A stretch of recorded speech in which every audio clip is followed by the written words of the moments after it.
Kita ikuti ucap tama Datuk Seri Ibrahim di Persidangan Tahunan Forum BOAO untuk Asia BFA 2023 di Hainan sembeda lawatan kerja Perdana Menteri ke China. Premier Li Qiang, Prime Ministers, ladies and gentlemen, 各位来宾，大家好。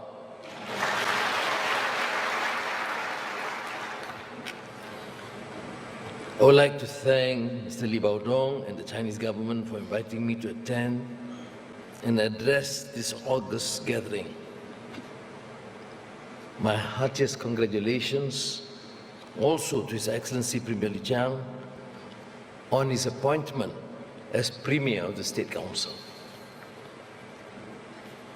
I'm happy to know that my participation this year coincides with the 10th anniversary of the elevation of Malaysia-China Comprehensive Strategic Partnership since 2013.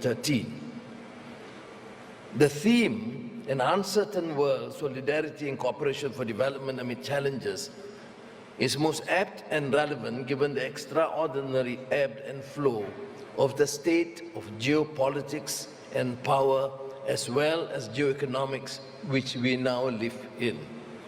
While not forgetting the bitter lessons of COVID-19 pandemic, and thank you again to China and the Chinese people for their help and assistance, not only to Malaysia but to the region.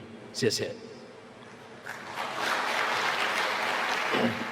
Nevertheless, the lessons of history remind us that living in an age of uncertainty is but a mere manifestation of the cyclical nature of socio-political as well as economic evolution.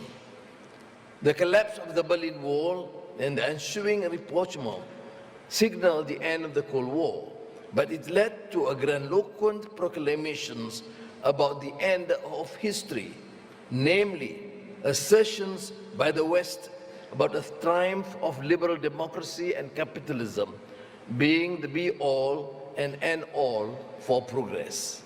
In the meantime, China and India undertook an unprecedented socio-economic reform which resulted in phenomenal growth, empowering them to reclaim their rightful place on the global stage. ASEAN, too, as Premier Hsien Loong mentioned, has grown, and now we have seen the new Africa. What we have seen in the last 3 decades and continue to witness today is that there are other equally legitimate ways of viewing the world and different paths of interpreting and achieving socio-economic progress.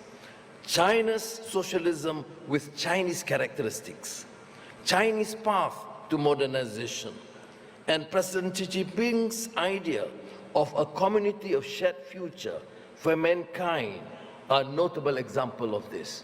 Economic empowerment and civilizational dialogues. Excellencies, ladies and gentlemen, the unity government which I lead has introduced the Malaysia Madani concept as an expression of desire to forge our own path based on our own mode as we create a humanistic nation in line with our civilizational values. In this sense, it is also our national philosophy, as centered on 6 core values: sustainability, prosperity, innovation, respect, trust, and compassion. These core values are not new, yet they are the most germane for Malaysia given our history, particularly the past few years. Following this philosophy, allow me to share some thoughts on how we can achieve solidarity and cooperation for development amid challenges. First, we should focus on values that unite us as a human family, not those which divide us. Ethics, sincerity, and integrity in dealing with partners in bilateral and multilateral situations must be paramount. The concept of democratic accountability should prevail rather than just trumpeting the slogans or term democracy, which has been used as a means of pigeonholing countries according to rather arbitrary standards. To my mind, democratic accountability enjoins on leaders to be accountable to the people across the board, providing improved standards of living, transparency in the decision-making process, and essentially the overarching practice of good and effective governance. Secondly, while competition is good, there are lines when cooperation is even better. Today, geopolitical and geoeconomic competition has become an escapable feature of Asia, while geoeconomic competition in the past was focused on commodities and resources. The current race is about cutting-edge technology, as demonstrated, for example, in the competition on the semiconductor industry. The rivalry to be ahead in this can take either a productive or destructive turn. On the one hand, we need to recognize that countries will always seek to protect their intellectual property rights and try to stay ahead on the competition. On the other hand, we need to establish certain guardrails so that the competition does not lead to bifurcation in the technological world, one that will raise costs and impede progress. That's why I believe that technological competition should be one of the principal agenda items for discussion at the highest levels, right up there with discourses on security and general economic matters. Having said that, let me reiterate, the unfettered competition must give way to spirited collaboration. We could go even further as we relate this principle of empathy to the NLX of Confucius, and what comes to mind are the overarching themes of being humane, conscientious, and kind.